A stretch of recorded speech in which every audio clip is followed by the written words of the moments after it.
نہیں ہے، تو وہ اس کے لیے جو ہے وہ پنجاب حکومت کے ساتھ پوری کنسلٹیشن ہوئی اور ہم نے انہیں واضح کیا کہ اگر اس میں کوئی نقصان ہے تو پھر ہم یہاں پہ یہ جلسہ جو ہے وہ نہیں کریں گے.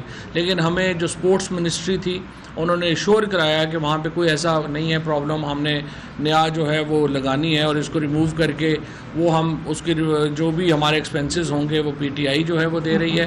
اور انشاءاللہ تعالیٰ یہ جو جلسہ ہے یہ بھی ایک بہت بڑا اجتماع جو ہے وہ ہوگا، اور آپ دیکھیں گے کہ دوبارہ لاہور کے لوگ جو ہیں وہ یہ ثابت کریں گے کہ ان کے دل جو ہیں وہ تحریک انصاف کے ساتھ دھڑکتے ہیں.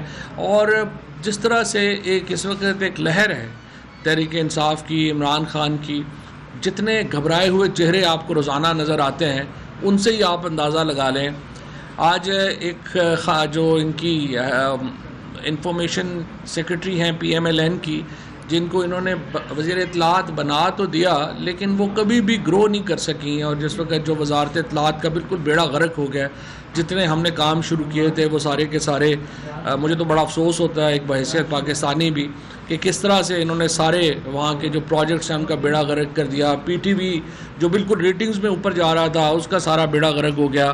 اور اب جو ہمارے انفارمیشن کے پروجیکٹس تھے جس کو ہم نے بڑی مشکل سے وہاں ڈیجیٹلائزیشن کی تھی وہ ختم کر دیا. جو ہم نے اس میں کوشش کی تھی کہ ایڈورٹیزمنٹس جو ہیں وہ اس طرح سے جائیں کہ کوئی ہیومن اس میں نہ ہو سکے، اور اس کو ہم ماڈرنائز کر رہے تھے کہ چونکہ جب انسان کی اس میں زیادہ ہوں گے تو جتنے ہاتھ ہوں گے اتنے جو ہے وہ کرپشن بڑھتی ہے. ہم نے اس کو ختم کر کے کمپیوٹرائز کر دیا تھا، اس کو بھی ریورس کر دیا تاکہ ان کا ایکچولی کوئی کام پیسوں کے بغیر تو چلتا ہی نہیں ہے. تو جہاں جہاں پہ بھی آپ نے جو بھی اصلاحات کی ہوتی ہیں وہ آ کے یہ ریورس کرتے ہیں، اور پھر سارے کا سارا جو انفارمیشن. اور مجھے بڑا افسوس ہے کہ اتنی مشکل سے ہم پی ٹی وی کو جب ہمیں ملا تھا تو 41 کروڑ روپے کے خسارے میں ملا تھا، ہم نے اس کو تقریباً جو ہے وہ 4 بلین کے پروفٹ میں کیا. اور مجھے ڈر یہ ہے کہ اگر یہ 2-3 مہینے اور رہ گئے تو دوبارہ ہمیں پی ٹی وی جو ہے وہ خسارے میں جو ہے وہ جاتا ہوا دکھائی دے رہا ہے. پر وہ جو ہیں ہمارے سیکٹری انفارمیشن جو ہے نون لیگ کی، ایک تو وہ ہر وقت فون کے اوپر کینڈی کرش کھیلتی رہتی ہیں. جب پریس کانفرنسز بھی ہوتے ہیں آپ دیکھ رہے ہوتے ہیں، وہ پتہ نہیں انہیں کیا جو ہے وہ پرابلم ہے.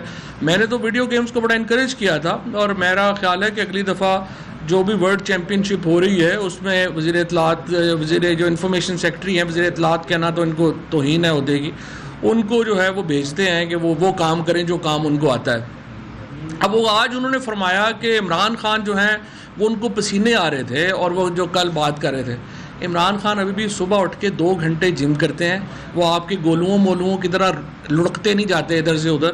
آپ کو میں یہ کہتا ہوں کہ اس طرح کریں کہ ذرا اپنی پارٹی لیڈرشپ میں سے جس مرضی کو کہیں کہ ذرا آ کے دوڑ لگا لے تاکہ آپ کو پتہ چل جائے کہ فٹنس کیا ہوتی ہے. ہم تو خیر خود بھی فٹ نہیں ہیں، میں تو نہیں کہہ سکتا، میرا تو اپنا جو ہے وہ فٹنس. لیکن عمران خان ایک ایتھلیٹ ہے، وہ ایک جو جب بھی کرے گئے، اور ان میں سے الحمدللہ نون لیگ کی تو میرا خیال ہے ٹاپ سے لے کے نیچے تک انہوں نے کبھی پسینہ دیکھا ہی نہیں کہ کیا ہوتا ہے. کمائی کرنے کے لیے بھی پسینہ کبھی بہایا ہو، کبھی مزدوری کی ہو تو پتہ ہونا کہ پسینہ کیسے آتا ہے، اور محنت کرنا جو ہے وہ کس کو کہتے ہیں. یہ ایسے ہی جو ہیں سارے بیچارے ایک ایسے نظام سے تعلق رکھتے ہیں جس میں محنت شامل نہیں ہے، جس میں صرف لوٹ مار، کرپشن، دوسروں کے حق کے اوپر ڈاکہ ڈال. اسی لیے آپ دیکھیں زرداری ہیں، نواز شریف ہیں، شہباز شریف ہیں، یہ میرے خیال ہے کو چھوٹے ہوں گے عمران خان سے، لیکن ان کی شکلیں دیکھیں یہ لگتے ہیں 150 سال ان کی عمریں ہیں، اور برے حال ہیں ان کے. نہ ان سے کوئی جو ہے جو ہی اترتا ہے کسی کی کمر میں درد ہو جاتا ہے، کسی کو اسٹریچر پہ عدالت میں آ رہا ہے، کوئی جا رہا ہے، تو ان کی حالتیں جو ہیں وہ یہ ہوئی ہیں. اور یہ اسی لیے میں سمجھتا ہوں کہ پسینہ آنا جو ہے وہ زیادہ ایکچولی اچھی بات ہے، بجائے اس کے کہ آپ دوسروں کے پسینوں کی کمائی کے اوپر اپنے تمام خاندان جو ہیں وہ پال رہے ہوں. اور اسی طریقے سے آج جو تنقید ہوئی، ایک تو روزانہ کی پریس کانفرنسز ہیں.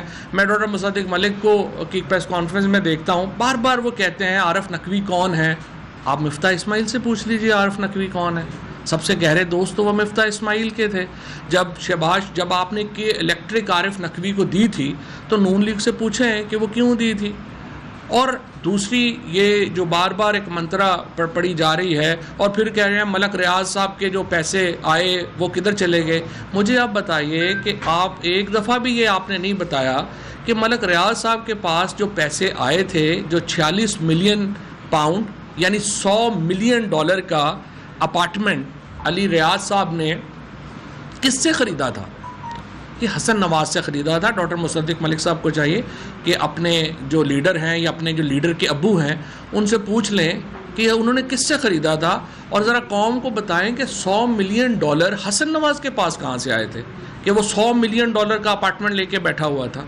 یہ جو تماشا لگا ہوا ہے جو مریم نواز کا، جو کہہ رہی ہے کہ میرے پاس کچھ نہیں تھا، پھر اچانک hundreds of millions of dollar کے جو ان کے اپارٹمنٹس نکل آئے، وہ کیسے نکل آئے تھے؟ اور ابھی کہہ رہی ہیں بڑی معصومیت سے یہ لوگ آتے ہیں اور پکا سا منہ بنا کے کہتے ہیں نواز شریف کو بیٹے سے تنخواہ نہ لینے کے اوپر نااہل کر دیا گیا تھا. آپ کا کیا خیال ہے کہ یہ قوم جو ہے وہ احمق ہے، یا جو سپریم کورٹ آف پاکستان ہے اس کے جو ججز ہیں ان کو بالکل ہی عقل نہیں تھی؟ یا آپ بتانا چاہتے ہیں کہ ہمارا جو سارے پاکستان کے لوگ ہیں وہ اتنے جو ہیں وہ بے وقوف ہیں کہ آپ کی اس ایکسپلینیشن کے اوپر مان جائیں گے کہ آپ کو بیٹے سے تنخواہ نہ لینے کے اوپر جو ہے وہ ڈسکوالیفائی کیا گیا تھا؟ آپ کے بیٹے دبئی میں جو کمپنیز تھیں جس کو کہتے ہیں ویب آف کمپنیز چلا رہے تھے، کمپنیز کے اوپر کمپنیز بنائی ہوئی تھیں. اگر آپ پیناما کے جن لوگوں کو یاد نہیں رہا، اور اسپیشلی جو ایک دو میڈیا گروپس جو ہیں وہ کوشش شروع سے کر رہے ہیں کہ پیناما لوگوں کو بھول جائے، ان کو میں یاد دلا دوں کہ نواز شریف کیوں نااہل ہوئے تھے. نواز شریف اس لیے نااہل ہوئے تھے کہ ان کے اوپر بے شمار جو الزامات تھے، دو حصے تھے الزامات کے. ایک الزامات کا حصہ تھا جو کرمنل ٹرائل کا تھا، سپریم کورٹ نے اس حصے کو نیب کورٹ کے پاس بھیج دیا. ڈسکوالیفائی اس بات کے اوپر کیا تھا کہ آپ نے کمپنیز بنائی دبئی میں، ان کمپنیز کے کا جو پیسہ آ رہا تھا وہ تمام مریم نواز جو کہہ رہی تھی کہ میری پاکستان تو کیا لندن میں بھی کوئی پراپرٹی نہیں ہے، اور حسن اور حسین جو کہہ رہے تھے کہ جی ہم تو پاکستانی سٹیزن ہی نہیں، ہمارے اوپر اپلائی نہیں ہوتا، اور نواز شریف خود، ان کے ملازم، ان کا سیکیورٹی گارڈ، ان کے کلرک، تمام لوگوں کو کروڑوں روپیہ ان کمپنی سے ٹرانسفر ہو رہا تھا. اور آپ کو اس لیے نااہل کیا گیا تھا کہ آپ ون آف دا کمپنی کے ڈائریکٹر تھے، اور آپ نے اپنے جو اثاثے تھے ان کمپنیز کو ڈکلیئر نہیں کیا تھا. اور آپ نے کیوں ڈکلیئر نہیں کیا تھا؟ آپ نے اس لیے ڈکلیئر نہیں کیا تھا کہ آپ ان کمپنیز کے ذریعے منی لانڈرنگ کر رہے تھے، اور جو منی لانڈرنگ ہو رہی تھی اس کے بینیفیشری پوری شریف فیملی تھی، اور نواز شریف اور ان کا جو خاندان تھا، جو نواز شریف کی فیملی تھی، یہ مینلی اس کی منی لانڈرنگ تھی جس کے متعلق جو ہے وہ یہ جس کے اوپر نواز شریف کی ڈسکوالیفیکیشن ہوئی تھی. شہباز شریف کی فیملی کی جو منی لانڈرنگ ہے وہ پھر بعد میں آئی. یہ جو پیناما کیس تھا یہ نواز شریف فیملی کی منی لانڈرنگ کے اوپر تھا، اور اس میں ہمیں پتہ چلا کہ بلینز آف ڈالرز. ہمیں تو ٹپ آف دا آئس برگ پتہ ہے نا، ہمیں تو صرف وہ پتہ ہے جو ہمیں پتہ چل گیا، جو کہ ایک جرمن اخبار تھا سوڈیٹسche Zeitung، جس کے اندر یہ ساری سٹوری جو ہے وہ چھپ گئی، اور ہمیں ایک پتہ چل گیا کہ انہوں نے اتنے جو $بلین جو ہے، اب $100 ملین کا تو آپ دیکھیں ایک اپارٹمنٹ حسن نواز کا، یہ کیا اپنا یہ رائل فیملی جو ہے سعودی عرب کی یا قطر کی یا کوئی، یہ ان کا پرنواسا تھا کہ $100 ملین کا ایک اپارٹمنٹ لے کے بیٹھا ہوا. یہ پاکستانیوں کا پیسہ تھا. آج سارے پاکستانیوں کی جو درد ہے، پاکستانیوں کی جو اس وقت جو تکلیفیں ہیں، وہ ان دو خاندانوں کی وجہ سے ہیں بنیادی طور کے اوپر، کیونکہ انہوں نے پاکستان سے نہ صرف یہ کہ پیسہ چوری کیا، چوری کر کے پیسہ انہوں نے لنڈن میں، دبئی میں، جگہوں کے اوپر جو ہے وہ رکھ دیا، اور ہمارا نظام مکمل ناکام ہو رہا ہے اس پیسے کو ٹریس کرنے میں. بلکہ ہمارے نظام نے تو ماشاءاللہ کیا کیا، شہباز شریف کو جس کے اوپر 24 ارب روپے کی منی لانڈرنگ کا case, open and shut case ہے، جس کے اوپر وہ آ کے روز عدالت میں بتاتا ہے کہ جی میری تو کمر میں درد ہو گیا ہے، اس کو لا کے پہلے ہم نے وزیر اعظم بنا دیا الحمدللہ، پھر بیٹے کو چیف منسٹر بنوا دیا، اور چیف منسٹر سے جو ہی وہ اترا اس کے بعد وہ لندن چلا گیا. یہ یہاں پہ پاکستان میں تو صرف بادشاہی کرنے آتے ہیں نا، گھر آبائی گھر تو ان کا لندن ہے، تو آبائی گھر چلے گئے واپس سارا خاندان، یہاں پہ آئے، پاکستان کو فتح کیا، لوٹا. یہ پہلے زمانے میں ہم سنتے تھے کہ منگولز یا جو ہمارے باقی جو فاتحین آتے تھے، ڈاکو آتے تھے، وہ کیا کرتے تھے؟ وہ آتے تھے، ملک کو لوٹتے تھے، واپس چلے جاتے تھے. یہی شریف خاندان کر رہا ہے، یہی زرداری خاندان کر رہا ہے. اس ملک پہ آتے ہیں، لوٹتے ہیں، واپس چلے جاتے ہیں. کوئی پوچھنے والا نہیں ہے، کوئی بتانے والا نہیں ہے. اور یہاں پہ رکھے ہوئے ہیں کرائے کے لوگ، 20 پریس کانفرنسیں جو کرتے ہیں، دن اور رات بتاتے ہیں ہمیں کہ کیا ہوا کیا نہیں ہوا. اور اس کے بعد ہم پہ دباؤ سے، زور سے، جبر سے کہا جاتا ہے کہ نہیں، ان کی حکومت کو تسلیم کرو. ان کی حکومتیں تسلیم نہیں کی جا سکتی. ان کی حکومتیں اس لیے تسلیم نہیں کی جا سکتی کہ پاکستان کے عوام نے یہ حکومتیں نہیں بنائی ہیں. اور پاکستان میں حکومت صرف وہی تسلیم کی جائے گی جو پاکستان کے عوام جس کی تشکیل کریں گے. جس طریقے سے ہم نے دیکھا ہے ایک ظلم اور بربریت کا ایک نیا ایپیسوڈ، ایک نئی قسط جو ہے وہ پاکستان میں لانچ کی گئی ہے، جہاں پہ ہم دیکھ رہے ہیں لوگوں کو اٹھایا جا رہا ہے، بچوں کو اٹھایا جا رہا ہے، عورتوں کو اٹھایا جا رہا ہے، ان پہ تشدد کیا جا رہا ہے.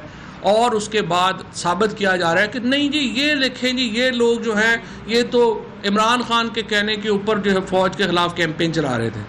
عمران خان نے تو کل بھی کیا بات کہی ہے، اس نے کہا ہے کہ میرا تو 1 روپیہ باہر نہیں ہے. جس شخص کے تمام انٹرسٹ پاکستان کے ساتھ ہوں گے وہ کیا کرے گا؟ وہ کہے گا پاکستان کی فوج مضبوط ہو. اگر فوج یہاں پہ مضبوط نہیں ہوگی، ادارے مضبوط نہیں ہوں گے، تو پاکستان کیسے سروائیو کرے گا؟ ہمارا گزارا کیسے ہوگا؟ سو عمران خان جو ہے وہ فوج کے خلاف کیمپین کیا کرے گا؟ عمران خان نے جو بھی پاکستان کے لیے کیا ہے وہ پاکستان کے عوام کے لیے کیا ہے. اور پاکستان کے عوام اور پاکستان کی فوج ایک دوسرے سے علیحدہ نہیں ہے. پاکستان کے عوام کا حصہ ہے پاکستان کی فوج بھی. اور یہ تقسیم ڈالنے کی جو بھی ایفرٹ ہے یہ انتہائی احمقانہ ہے. اور میں سمجھتا ہوں جس طریقے سے اس کو ایگزیکیوٹ کیا جا رہا ہے اس کے نتیجے میں بہت ایک افسوسناک مناظر ہیں جو ہمارے سامنے آ رہے ہیں. ہم نے دیکھا ARY کے ڈائریکٹر نیوز کو، عماد یوسف کو، صبح 2:30-3 بجے لوگ آ کے اٹھا کے لے جاتے ہیں. ان کی چھوٹی بچیاں ہیں، ان کی وہ چھوٹی بچی جو ہے وہی ٹراما میں چلی گئی، جس کے باپ کو آپ نے کوئی یا تو ہو نا، کوئی کرمنل بڑا فیملی ہو، بڑا ان کو پتہ ہو کہ پولیس آتی ہے جاتی ہے. اس طریقے سے آج آپ نے کہا کہ جی جو شہباز گل کے ڈرائیور کی بیوی، اس کو جو ہے وہ آپ اٹھا کے لے گئے. اس کی 5 مہینے کی بیٹی ہے جس کو آپ کہہ رہے ہیں اس کو ملنے نہیں دے رہے آپ. کیا یہ 25 مئی کو بھی یہی انہوں نے کیا؟ 25 مئی کو عورتوں کے یہاں پہ لوگوں کے بیڈ رومز میں گھس گئے. کبھی پاکستان میں ایسا بھی ہوتا ہے؟ اس کے بعد انہوں نے بلاسفمی کیسز کرائے ساری PTI لیڈرشپ کے اوپر. اور سعودی عربیہ میں کہا جی ایونٹ ہوا ہے، اس کے اوپر سارے اب سعودی عربیہ میں کنوکٹ ہوا ہے، 2 لوگ نون کے اپنے کنوکٹ ہو گئے. وہاں پہ پاکستانیوں کو وہاں پہ سزا دلوا رہی ہے، خود نون لیگ کے لوگوں کو سعودی عربیہ میں سزا دلوا دی ہے. یہ ان کے حالات ہیں. اور اس کے بعد آپ سعودی عربیہ کے اکیلا ملک ہے جہاں پہ آپ کے اوپر چور چور کے نعرے لگتے ہیں. آپ دنیا میں جہاں پہ نکلتے ہیں آپ کے اوپر چور چور کے نعرے لگتے ہیں. آپ دنیا میں مجھے ملک بتائیں اور آپ مجھے وہاں پہ باہر نکل کے دکھا دیں. اس وقت یہ جو کابینہ ہے، یہ آپ دیکھیں، یہ تو پاکستان میں باہر نکلنے جوگی نہیں ہے. لوگ ان کی شکل دیکھتے ہیں جوتا اتار لیتے ہیں. ان کے اوپر اس وقت جو حالات ہیں، جو ایک جب سے یہ آئے ہیں، آپ مجھے بتائیے آج کیا ہے؟ جو تیل انٹرنیشنل آئل ہے $90 بیرل کے اوپر آ گیا ہے. جب PTI کی حکومت ختم ہوئی تھی $105 بیرل کے اوپر تھا. تو آج تو روپے اس تیل کی قیمت میں 40-50 روپیہ کم ہونا چاہیے. آج آپ نے ہماری جو ایکسپورٹس ہیں وہ 27% ہماری ایکسپورٹ گر گئی ہیں. یہاں پہ ڈالر کی فلکچویشن، ایک دن ڈالر 217 روپے کا ہے، ایک دن 241 روپے کا. مجھے آپ بتائیں پاکستان میں بزنس کون کرے گا؟ الیکٹریسٹی پرائسز جو ہیں وہ اتنی آپ نے بڑھا دی ہیں، بجلی کے بل جو ہے وہ لوگوں کے بس سے ہی باہر ہو گئے ہیں. یوٹیلیٹی سٹورز کے اوپر پوری دنیا میں اس وقت جو تیل کی قیمت ہے وہ نیچے گئی ہوئی ہے. $90 بیرل کے اوپر رل رہا ہے اس وقت تیل. ادھر جو ہے وہ جو تیل کھانے والا گھی ہے جس میں پام آئل ہے یا یہ جو ہیں ان کی قیمتیں کم ہوئی ہوئی ہیں. یہاں پہ یوٹیلیٹی سٹورز پہ آپ نے بڑھا دی ہیں. اور مفتاح اسماعیل صاحب ہمیں آ کے بتاتے ہیں کہ جناب اس وقت گروتھ سے میرا کوئی لینا دینا نہیں ہے، قیمتوں سے میرا کوئی لینا دینا نہیں ہے، میں پاکستان کو صرف بینکرپسی سے بچا رہا ہوں. تو بینکرپسی آپ نے خود ہی کریٹ کی، اب خود ہی اس سے بچا رہے ہیں.